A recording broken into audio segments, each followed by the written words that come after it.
Le médiocrisme n'est pas le plus grand frein à la transparence, mais plutôt les mécanismes de l'ego. Le médiocrisme peut être considéré comme l'un de ces mécanismes. Avoir une attitude rieuse peut aider à réaliser que nous n'avons pas de libre arbitre. On peut dire qu'une personne a une belle âme, mais pas qu'elle a un beau ego. On peut avoir un ego intéressant qui nous permet de travailler dans la direction que souhaite notre mental ou notre intelligence. Une belle âme peut être quelqu'un dont l'ego n'est pas en contradiction avec les attentes que l'on a envers lui. Mais il n'y a pas de belles âmes en soi, seulement des âmes pures ou ordinaires. Quant à la relation entre le Nazarien, Jésus, et les extraterrestres du futur qui nous transporteront, le Nazarien est lui-même un extraterrestre de conscience christique. Les extraterrestres du futur viennent du même soleil et ont la même source que le Nazarien. Quand les humains auront un contact avec ces extraterrestres, ils auront en réalité un contact avec leur propre nature. Il y a des mécanismes à comprendre au-delà du phénomène intentionnel, mais cela nécessite de procéder d'une non-mécanique. L'être humain utilise son corps physique pour découvrir des mécaniques physiques. L'être humain possède des sens tels que la vue, l'ouïe, l'odorat et le toucher, qui lui permettent de percevoir le monde qui l'entoure. Cependant, il existe également des sens supérieurs, comme les sens astraux et mentaux, qui ne sont pas encore complètement développés dans la conscience humaine. Les extraterrestres, quant à eux, se situent principalement sur le plan de l'intelligence supramentale, avec une influence du plan bouddhique. Ils possèdent des formes supramentales et utilisent l'énergie éthérique pour se déplacer. L'être humain pourrait éventuellement être capable de se connecter à ces dimensions supérieures grâce à un double éthérique, qui lui permettrait de traverser les mondes astral et mental pour atteindre les plans supramentaux. Cependant, il est important que les humains développent suffisamment leurs corps éthériques pour pouvoir supporter les sensations et les expériences nouvelles qui accompagneraient une telle connexion avec les phénomènes extraterrestres. Selon l'explication donnée, les corps physiques des êtres humains ne seront pas détruits lors d'un contact avec une intelligence extraterrestre, à condition que l'être humain ait déjà commencé un processus d'ascension et de fusion avec son double éthérique. Le corps physique doit avoir suffisamment d'énergie pour supporter le contact avec une présence extraterrestre. Ce processus de fusion et d'évolution se fait en contrôlant son ego et en devenant le maître de son mental. Il est prévu que dans les années 1992, les premiers contacts entre les êtres humains évolués et les vaisseaux extraterrestres auront lieu. Ceux qui seront considérés comme transportables seront instruits sur comment interagir avec cette intelligence prémentale et être transportés par les vaisseaux spatiaux.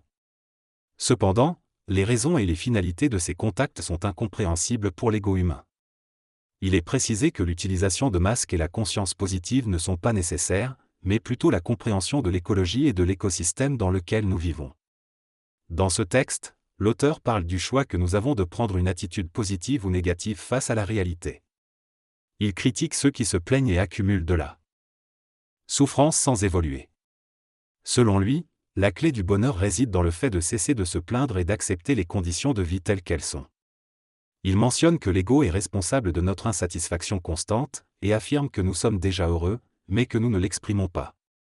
Il soutient que nous avons accès à tout, mais que notre propre vision limitée nous empêche de le réaliser. L'auteur conclut en disant que tout est constamment nouveau, mais que notre mentalité traditionnelle nous fait croire que tout est toujours la même chose. Dans ce texte, l'auteur aborde plusieurs sujets liés à l'ego, aux relations humaines et à la souffrance. Il critique le conformisme de la société, en particulier dans le contexte scolaire, et souligne la recherche de liberté de l'individu. L'auteur déclare que les gens doivent cesser de se plaindre et adopter une attitude positive. Il mentionne également le concept de karma et suggère que chacun doit payer ses dettes karmiques. Elle critique les banquiers et les relations basées sur l'intérêt personnel. Il affirme que la transparence est importante et que chacun doit se respecter soi-même avant de pouvoir être respecté par les autres. L'auteur remet en question l'importance de l'ego dans nos vies, en affirmant que l'ego ne cherche qu'à satisfaire sa propre mémoire, qu'il qualifie parfois de bonheur ou de malheur. Finalement, l'auteur dénonce les relations toxiques et affirme que l'ego peut empêcher les individus de trouver le bonheur véritable. Il encourage les gens à abandonner les relations qui ne les respectent pas et à ne pas se laisser assujettir par le karma des autres. En conclusion, l'auteur remet en question l'importance de l'ego, souligne l'importance de la transparence et encourage les individus à se libérer des relations toxiques et des schémas négatifs pour trouver le bonheur véritable. Dans ce texte, l'auteur exprime sa frustration et son ennui face à l'égoïsme et à l'immaturité des personnes. qui l'entourent. Il souligne que certaines personnes préfèrent rester malheureuses plutôt que de chercher le bonheur, et envient ceux qui sont heureux. Il affirme que pour améliorer les relations avec les autres, il est nécessaire de les aider à devenir respectables et de faire preuve de transparence et d'intelligence. Il souligne également que la pureté de pensée peut conduire à des réincarnations différentes et à s'éloigner des médiocrités de la vie. Cependant, il précise que le type de réincarnation dépend des choix et des actions de chaque personne. Les gens ont souvent tendance à penser que ce sont eux qui réincarnent des personnalités médiocres ou égocentriques.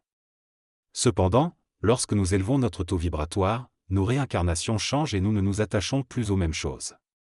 Si nous sommes connectés à la pureté, nous sommes capables de voir les comportements égoïstes.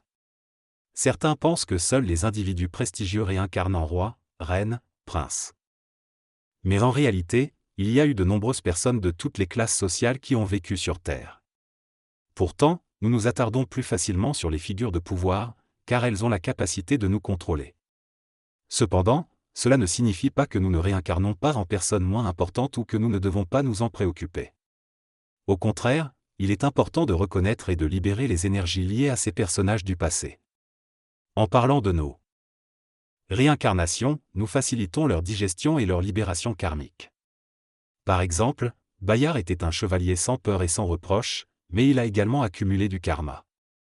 Si quelqu'un prétend avoir connu ou même tué Bayard, cela peut révéler des connexions karmiques entre les personnes impliquées. Les problèmes de réincarnation peuvent continuer à se battre et se manifester dans nos vies actuelles si nous ne les reconnaissons pas et ne les traitons pas. Il est important de parler de nos problèmes karmiques, car cela permet de les résoudre. Le karma est comme une forme qui ne peut pas passer à travers le trou de la digestion. En parlant de nos actions passées, la parole les transforme et les digère. Cela permet de les libérer et de ne plus en souffrir. Parler de nos problèmes karmiques permet de les affiner et de cesser de répéter des schémas destructeurs.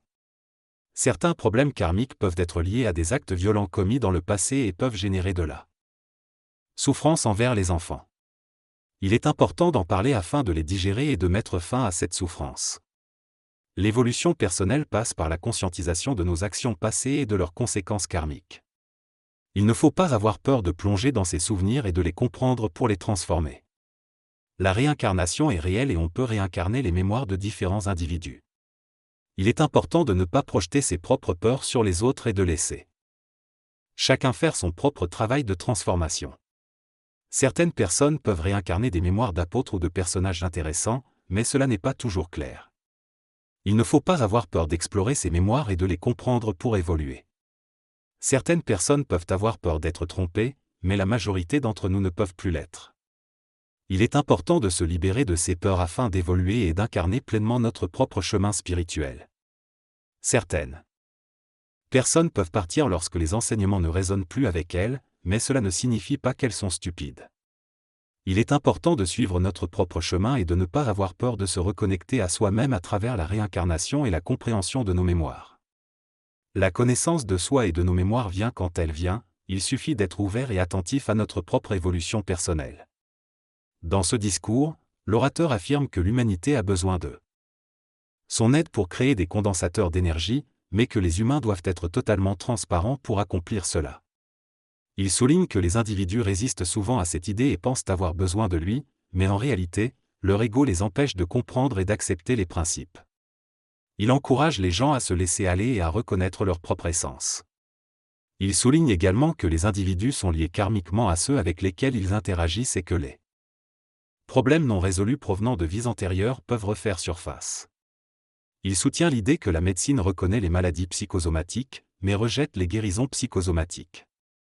Il conclut en soulignant que peu importe si quelque chose est vrai ou faux, tant que cela résout les problèmes et apporte du bonheur. En résumé, la personne parle d'utiliser du sucre comme remède pour guérir les maladies. Elle affirme également être manipulée par des mémoires astrales, mais qu'elle est maintenant capable de résister à leur influence. Elle mentionne également un personnage qui a réincarné une partie blanche de la bête noire planétaire, tandis que d'autres ont réincarné la partie noire. Elle parle aussi de karma et de la responsabilité que ce personnage ressent pour les actions de la partie noire. Elle affirme que les humains doivent se réveiller et retrouver qui ils étaient, afin de régler les problèmes du passé. Elle insiste sur le fait que les gens ont des problèmes et doivent apprendre à communiquer pour les résoudre.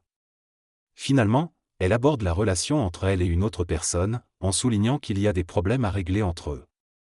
Le narrateur exprime son ressentiment et sa frustration concernant une relation amoureuse problématique. Il mentionne l'importance de la communication et de la reconnaissance de nos propres problèmes. Il souligne que rejeter tout ce qui se passe dans notre conscience est une façon de faire confiance au rejet.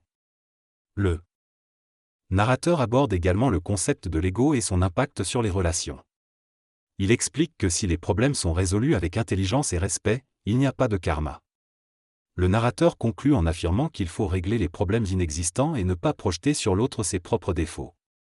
Nous faisons une petite pause, car l'heure est écoulée.